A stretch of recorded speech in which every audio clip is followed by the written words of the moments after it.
સુરત સૈયદપુરામાં પથ્થરમારા બાદ હવે તંત્ર એક્શન મોડમાં જોવા મળી રહ્યું છે। સૈયદપુરામાં દબાણ દૂર કરવાની કામગીરીને તેજ કરવામાં આવી છે। સુરત મનપાએ દબાણ દૂર કરવાની કામગીરી હાથ ધરી છે। ગૃહ રાજ્યમંત્રી હર્ષભાઈ સંઘવી અને મેયર વચ્ચે બેઠક મળી હતી। બેઠક બાદ ગૃહ રાજ્યમંત્રીના આદેશને પગલે કામગીરી શરૂ કરવામાં આવી છે। ગૃહ રાજ્યમંત્રી હર્ષ સંઘવીના આદેશ બાદ ડિમોલેશનની કામગીરી શરૂ કરવામાં આવી। દુકાનો બહાર ઉભા કરાયેલા દબાણોને દૂર કરવામાં આવ્યા। પથ્થર ફેંકનારો માત્ર કાયદાનો નહીં પરંતુ સામાજિક મોટો ગુનેગાર છે તેવી સ્પષ્ટ વાત રાજ્ય ગૃહમંત્રી હર્ષ સંઘવી દ્વારા કરવામાં આવી છે અને આવા પથ્થર ફેંકનારા સામે કડક હાથે કાયદાકીય રીતે કાર્યવાહી કરવામાં આવશે તેવી સ્પષ્ટ ચીમકી પણ ઉચ્ચારવામાં આવી છે।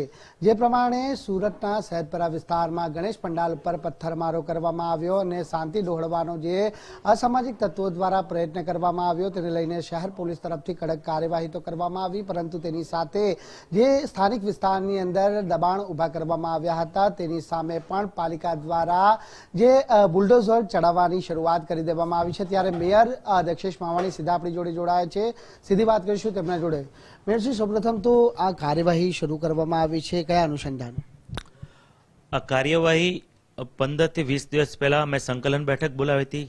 સ્થાનિક કોર્પોરેટરનો અને સ્થાનિકોનો ખૂબ જ આગ્રહ ગેરકાયદેસર દબાણ છે, સુડાની રિઝર્વેશન જગ્યામાં ગેરકાયદેસર દબાણ છે, તેને અમે આજે દૂર કર્યું છે।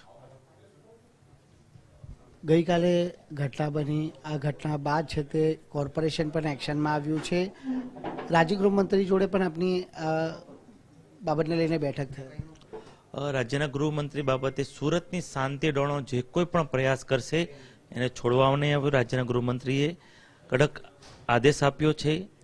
પથ્થર મારવાળા ગુનેગાર નથી પણ સામાજિક ગુનેગાર છે। સુરતીઓ ગણેશ ઉત્સવમાં દિવાળી જેવો માહોલ હોય છે અને આદરણીય ગૃહમંત્રીએ કીધું કે સુરતીઓ કયો સમાજનો છે મંડપ પડ્યો, કયો સમાજનો ડીજે વાળો છે, કઈ સમાજનું રેસ્ટોરન્ટ છે, કઈ સમાજની એ જોતું નથી, પણ ત્યારે એને રોજગારી પણ મળતી હોય છે ગણેશ ઉત્સવના હિસાબે। પણ સુરતની જે પ્રગતિ છે એમાં કોઈ શાંતિ ડોળાવશે તો એને છોડવામાં નહીં આવે, એ કડક આદેશ આદરણીય ગૃહમંત્રીશ્રીએ આપ્યો છે। એટલે ગૃહમંત્રીના આદેશ બાદ આ જે સ્થાનિક વિસ્તારમાં જે દબાણો કરવામાં આવ્યા છે અસામાજિક તત્વો દ્વારા, તેને એક કાયદાનો પાઠ બનાવવામાં આવી રહ્યો છે, તે વાત પાકી છે? કાયદાનો પાઠ મેં આપને કીધું કે 15-20 દિવસ પહેલા મારી સંકલન બેઠક મેં બોલાવી હતી, એમાં એક્શન પ્લાન ઘડાઈ ગયો। જે ગવર્મેન્ટની જગ્યામાં દબાણ હોય, આ તો સુડાનું રિઝર્વેશન છે ને એમાં તંબુ તાણીને બેઠા હતા, તેને આજે દૂર કરવામાં આવ્યું છે। શું કહીશું આ પ્રમાણે પથ્થરમારો એ પણ ગણેશ ચતુર્થીના આ પવિત્ર અને પાવન પર્વ દરમિયાન કરવો, ખાસ કરીને જે લઘુમતી સમુદાયના અગ્રણીઓને શું ખાસ અપીલ અને સંદેશો? હું મુસ્લિમ સમુદાયના તમામ અગ્રણીઓ અને વડીલોને અપીલ કરું છું આપની ચેનલના માધ્યમથી કે સમાજના યુવાનોને મુખ્ય ધારામાં અને સાચા રસ્તે લાવવાનો પ્રયાસ કરે। સુરતની જે પ્રગતિ છે, સુરતની શાંતિ છે, એને ડહોળાવવાનો કોઈ સમાજને હક નથી।